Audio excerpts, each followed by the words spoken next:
ഈ വീഡിയോ ഫോണിനെ പറ്റിയാണ്. താല്പര്യമില്ലാത്ത ആൾക്കാർ സ്കിപ്പ് ചെയ്ത് പോകേണ്ടതാണ്. iPhone 17 സീരീസ് ആദ്യ വാരം പിന്നിടുമ്പോൾ നമുക്കറിയാൻ കഴിഞ്ഞത് മാർക്കറ്റ് വളരെ ഡള്ളാണ്.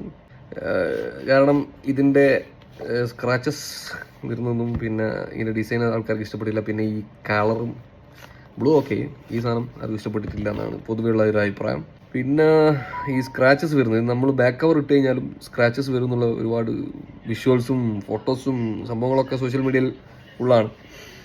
അപ്പം ഞാൻ പറഞ്ഞു വരുന്നത്, ഇതുവരെ ബിസിനസ് ട്രിക്കാണ് ഈ സംഭവം. മൂപ്പര് നമ്മളെ വയസ്സങ്കാക്കല്ലേ, നമ്മളെ ആപ്പിളിൻ്റെ അയാൾ കളവൻ, അയാൾ എന്താണെന്ന് വെച്ചാൽ ഇതിപ്പോൾ സ്ക്രാച്ചായി.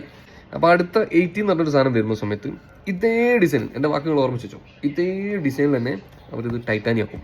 അവർ പറയും, കഴിഞ്ഞ പ്രാവശ്യം ലൈവിൽ വന്നിട്ട് മൂപ്പറെ ലൈവ് കൺസേർട്ട്, ഡിയർ ഫ്രണ്ട്സ്, കഴിഞ്ഞ പ്രാവശ്യം ഞങ്ങൾക്ക് അബദ്ധം പറ്റി, ഞങ്ങൾക്ക് കുറച്ച് മിസ്റ്റേക്ക് പറ്റി. കഴിഞ്ഞ പ്രാവശ്യം നമ്മളെ 17 സീരീസിൽ ഒരുപാട് സ്ക്രാച്ചസ് ഞങ്ങൾക്ക് കാണാനിടയായി.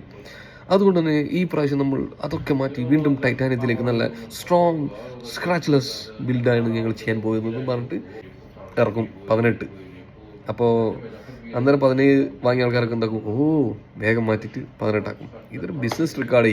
ഇത് മനസ്സിലാക്കുന്ന ആൾക്കാർ താല്പര്യം ഉണ്ടെങ്കിൽ, കയ്യിൽ പൈസ ഉണ്ടെങ്കിൽ വാങ്ങാം, അല്ലാണ്ട് കഷ്ടപ്പെട്ടൊന്നും വാങ്ങാൻ നിൽക്കണ്ട. അതിന് ഇത്രയൊന്നുമില്ല. ഓക്കെ, അപ്പോൾ ഇത്രയേ ഉള്ളൂ. പൈസ ഉണ്ടെങ്കിൽ വാങ്ങിക്കോളൂ കേട്ടോ, ഞാനൊന്നും പറയുന്നില്ല. ബൈ.